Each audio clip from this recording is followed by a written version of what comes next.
Good morning, Ian Crouch with your 8:30 Hunter News update. An inquest into a fatal helicopter crash off Port Stephens gets underway this morning at the Newcastle Coroner's Court. 5 people died when a restored Army helicopter plunged into the water off Anna Bay in September 2019 while flying from Brisbane to Sydney. The hearing is expected to run until Thursday. There's new hope for Williamtown residents exposed to PFAS. A trial using Victorian firefighters shows regular blood or plasma donations could reduce levels of the potentially dangerous chemical in the body by 30%. PFAS found in certain firefighting foam has been linked to cancer and other illnesses. The state government's under fire for outsourcing a new ferry fleet in Manly instead of building them in the Hunter.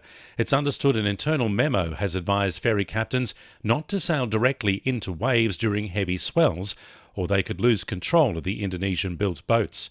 They were introduced last October to replace Newcastle-manufactured boats after 40 years. Shadow Minister for the Hunter, Yasmin Catley, says it's an insult to the region. Well, the Liberal government have already told the people of New South Wales that they're no good at manufacturing. I just don't buy that argument. We have some of the most professional manufacturers here in this state, and the Hunter leads the way. They are just waiting for the government to sign up some contracts so that we can start to build trains, light rail and ferries here in the Hunter. Former Silverchair frontman Daniel Johns could be headed for a prison sentence after pleading guilty to high-range drink driving in Raymond Terrace Court. Johns blew .156 after a head-on crash which injured the driver and a passenger of a van at North Arm Cove last month. The magistrate adjourned the matter for sentence on June 22. Johns will be required to contact corrective services officers within the next week so a sentencing assessment report can be completed ahead of the next court date. A new victim service support clinic has been launched to help victims of sexual assault in the Hunter access counselling services and financial assistance. The advice line has been set up by the Hunter Community Legal Centre and is open Mondays and Fridays from 10 a.m. to midday and Wednesday from 2 until 4 p.m. Solicitor Molly Willoughby says they've seen an overwhelming need for the service in the region. Just recently we experienced a significant uptake in victim services inquiries, and so we've set up the clinic in response to that uptake to be able to, I suppose, assist victims of violent crime to make applications for funded counselling and financial support. An urgent call is going out for blood donations in the Hunter ahead of back-to-back long weekends, with stocks critically low.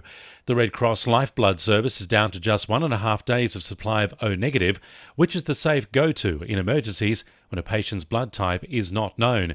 It means for the first time the Lifeblood service will open its collection centre at Broadmeadow on Good Friday. 2NURFM Sport. Newcastle Jets coach Arthur Papas is backing his striker Becca McKell-Tadsey to take out this year's Golden Boot Award after he moved to 12 goals with a hat-trick at the weekend.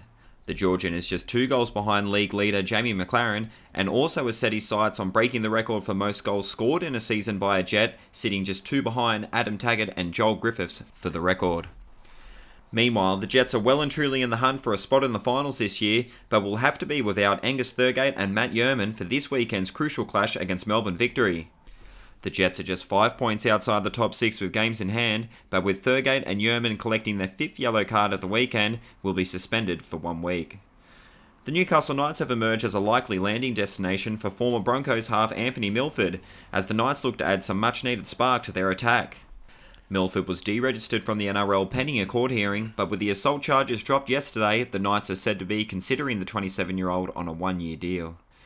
And Charlestown golfer Blake Windred says he is taking inspiration from fellow Australian Cameron Smith's 3rd-place finish at the Masters, as Windred looks to join the DP World Tour next season. That's sport. I'm James Paris. And the winning numbers in Monday Lotto are 26, 30, 32, 36, 37 and 40, and the supplementaries are 10 and 35. And now you're up to date with the latest 2NURFM Hunter News.